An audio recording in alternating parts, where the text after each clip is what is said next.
Welcome back ناظرین، break کے بعد ایک بار پھر آپ کو خوش آمدید کہتے ہیں. انتہائی دلچسپ ڈیبیٹ کا سلسلہ جاری ہے. پروگرام کے آخری حصے کے اندر ہم داخل ہوئے جاتے ہیں. جواد صاحب، بریک پر جانے سے پہلے سسٹم کی تبدیلی کی بات ہو رہی تھی. سسٹم واقعی بات تو بہت کی جاتی ہے، ہم تنقید بھی بہت کرتے ہیں، لیکن کہا جاتا ہے کہ کوئی آلٹرنیٹو نظام موجود نہیں ہے، یا ہم اس کے لیے شاید تیار بھی نہیں ہیں بطور قوم بھی اور شاید بطور حکمران بھی. آپ کیا سمجھتے ہیں کوئی ایسا آسان متبادل نظام آ سکتا ہے جس سے سارے مسائل حل ہو جائیں؟ دیکھیں جی، دنیا میں ہمارے نبی پاک صلی اللہ علیہ وسلم جب آئے جی، رحمۃ اللہ العالمین بن کے آئے، درست، تو اسلام ایک مکمل ضابطۂ حیات ہے. ٹھیک. تو ہمیں تو در در کی ٹھوکریں کھانے کی ضرورت ہی نہیں ہے. صحیح. ہمیں تو اسی میں سے بہت کچھ مل جائے گا. جی، اصل روٹس پہ جانا چاہیے. اصل روٹس میں جانا چاہیے. آپ دیکھیں کل ہمارے جو آئے تھے یہاں پہ انڈین، جی، وزیر خارجہ کرشنا صاحب، جی ہاں، تو آپ دیکھیں ان کے ساتھ ہمارا معاہدہ نہیں ہو سکا. ٹھیک ہے. اب دیکھیں فلیکسیبلٹی تو دونوں طرف سے شو کرنی پڑے گی. جی، ہم سائے تو بدلے نہیں جا سکتے. ٹھیک ہے. اب یہاں پہ نظام کی بات ہو رہی، تو اب اگر میں اپنے حکمرانوں سے ایک گزارش کروں گا کہ کم از کم جب بھی کسی ایسے دشمن ملک کے ساتھ، میں لفظ استعمال کرتا ہوں، صحیح، دوستی کرنے جائیں تو آپ صلح حدیبیہ پڑھ لیں. ٹھیک ہے. جی، اس کو پڑھ لیں.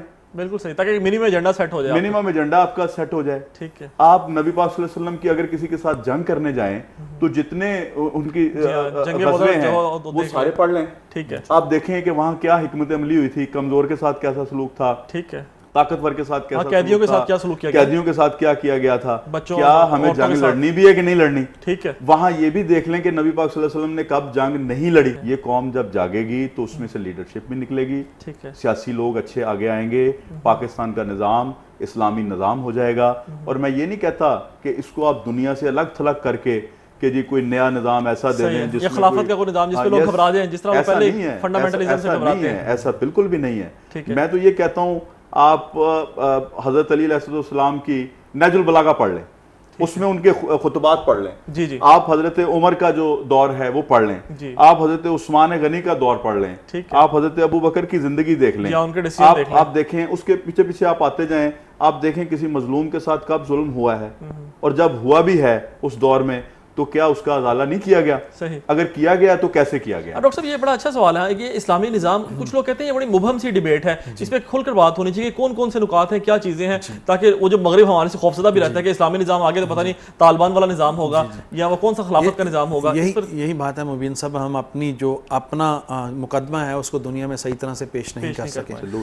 جی، میں یہی جو اپنی بات ایک شروع میں نے کی تھی نا، یک جماعتی نظام کی جماعتوں کی، کہ 4 ملک جو ساؤتھ ایسٹ ایشیا میں ترقی کر گئے وہ چاروں ایک جماعتی ہیں، 142 جماعتیں نہیں ہیں ہماری طرح. جب میں نے اس کو غور سے پڑھا تو مجھے پتا لگا کہ اسلامک گورنمنٹ جو تھی، جتنے وہ بھی سارے یک جماعتی تھے. وہ ایک طرح کا ایک شورا کا فورم بنا ہوا تھا اور وہ تھا یک جماعتی. ٹھیک ہے. اور وہ ایک آدمی کو آگے لگایا جاتا تھا اور پیچھے سے اس کو احتساب کے لیے لوگ موجود ہوتے تھے، اور وہ آدمی کو ہر وقت پکڑ بھی سکتے تھے، لیکن وہ آدمی سچی نیت والا اور لوگ چن کے لاتے تھے اور وہ آگے لگاتے تھے، اور پھر اس نے دکھایا. اور اس کی حکمرانی میں احتساب ہوتا ہے. خلیفہ بیٹھا ہوا ہے، سامنے بندہ کھڑا ہوا ہے. تو یہ وہ چیزیں وہ بالکل اس پہ منطبق ہے. اس لیے یہ نظام ایک بڑے زبردست طریقے سے، اب اس کو نافذ کیسے کیا جائے؟ اصل میں 60 سال سے 62 سال سے وہی ایک کھیل تماشا جاری ہے جس سے ہم تنگ آ گئے. آپ اس سے صرف اندازہ لگا لیں کہ جو ووٹ ہوتا ہے جب الیکشن ہوتے ہیں 15% ووٹ پڑتے ہیں، 20% ووٹ پڑتے ہیں. ٹرن اوور اتنا ہی آتا ہے. یہ کیا ٹرن اوور ہے جس کو لے کے ہم نے اس کو جمہوری بنایا ہوا ہے؟ یہ تو سرے سے جمہوری ہے ہی نہیں. 80% لوگ ووٹ ہی نہیں دیتے. اس کا کیا مطلب ہے؟ وہ باغی ہیں اس سسٹم سے. کہ وہ باغی ہیں اس سسٹم سے. یہ ہمیں سوچنے کی بات ہے. ان کو یہ بھی پتا ہے کہ یہاں الیکشن نہیں ہو رہا، سلیکشن ہو رہا ہے، ان کا ووٹ ضائع ہونا ہے. سب گڑبڑ، اندر سے فراڈ ہو رہے ہیں، مختلف طریقوں سے فراڈ ہو رہے ہیں، انڈیویجول سطح پہ بھی اور اجتماعی سطح پہ بھی فراڈ ہو رہے ہیں، اور اس میں در اندازی ہو رہی. اب اس کا طریقہ یہ ہے کہ جیسے مختلف وقتوں میں جب لوگوں نے اس کو ٹیک اوور کیا ہے، تو جو کوئی بھی اس ملک کی مقتدر قوتیں ہیں جب وہ اس کو ٹیک اوور کریں، یہ حالات اگر ختم ہوں تو میری رائے میں ایسا کیا جائے کہ گروپس چنے جائیں، قومی حکومت کے لیے گروپس چنے جائیں، اور ان گروپس کو کہا جائے 2 مہینے دیے جائیں کہ پہلی اپنی پریفرنسز بناؤ، لے آؤٹ بناؤ، کیا تمہارا لے آؤٹ ہوگا جو کہ دنیا کے دوسرے ملکوں کے تناظر میں جیسے کمپیریزن کیا جائے. اب وہ یک جماعتی جو کر رہے ہیں وہ اسلامی تو نہیں ہے. ٹھیک ہے. یہاں پہ اسلام کے تم اصول اور وہ اسلام کے اصولوں میں منطبق ہیں. اب تم انسی اصولوں کے اوپر جو ہمارے اسلام کے اصول ہیں، یہ یک جماعتی کے اصول ہیں، اس اصولوں کے اوپر لے آؤٹ بناؤ، اپنی پریفرنسز دو کہ تم لوگ کیا کرو گے آگے, تمہارے آنے کا مقصد یہ نہیں آکے حکمران بادشاہ بن گئے, اب بس حکومت چل رہی ہے, نیچے سیکٹری اور سارے لوگ کام کر رہے ہیں, اوپر بادشاہ موجود ہیں, وہ بس سگریٹ پی رہے ہیں, ایسے کر رہے ہیں, دورے کر رہے ہیں, سیریں کر رہے ہیں.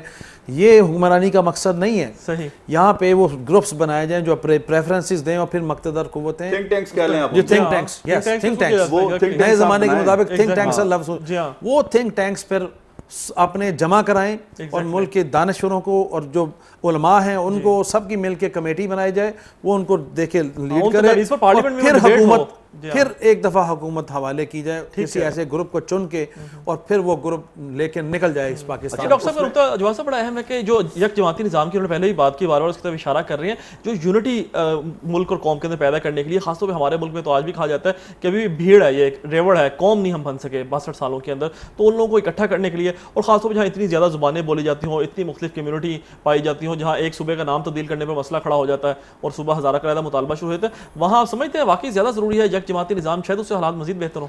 اچھا میں یہاں پہ ایک تھوڑا سا ایڈ کروں ڈاکٹر صاحب, 2 پارٹی سسٹم کی جو بات ہوتی تھی پاکستان میں, آپ دیکھیں وہ کامیاب ترین نظام, جیسے مسلم لیگ ہے, پیپلز پارٹی, 2 پارٹی سسٹم تھا. اب یہاں پہ جو ڈاکٹر صاحب بات کر رہے ہیں اس میں میں ایک ایڈ کروں گا کہ یہ جو تھنک ٹینکس ہیں, یہ پارٹیز کو اپنے اپنے تھنک ٹینکس بنانے چاہیے. اس میں جب وہ اپنے لے کے آئیں, پارٹی رجسٹر کرنے سے پہلے یہ قانون ہونا چاہیے کہ آپ کا ویژن کیا ہے, آپ پارٹی رجسٹر کروا رہے ہیں. کیونکہ پاکستان میں ایشوز کی پالیٹکس نہیں ہوتی, دنیا بھر میں ایشوز کی پالیٹکس ہے, لیکن ہمارے شخصیات کی پالیٹکس ہوتی ہے. اور پہلے مسائل کیا ہیں پاکستان کے, ان کو سمجھو, پھر اس کا حل دو. اگر ان کے پاس ہے کہ ہم سیاست کرنے آ رہے ہیں جی, ہمارے پاس اس کا حل ہے, تو وہ الیکشن کمیشن, ان کو تو آٹے دال اور چینی کے ریٹ بھی معلوم نہیں.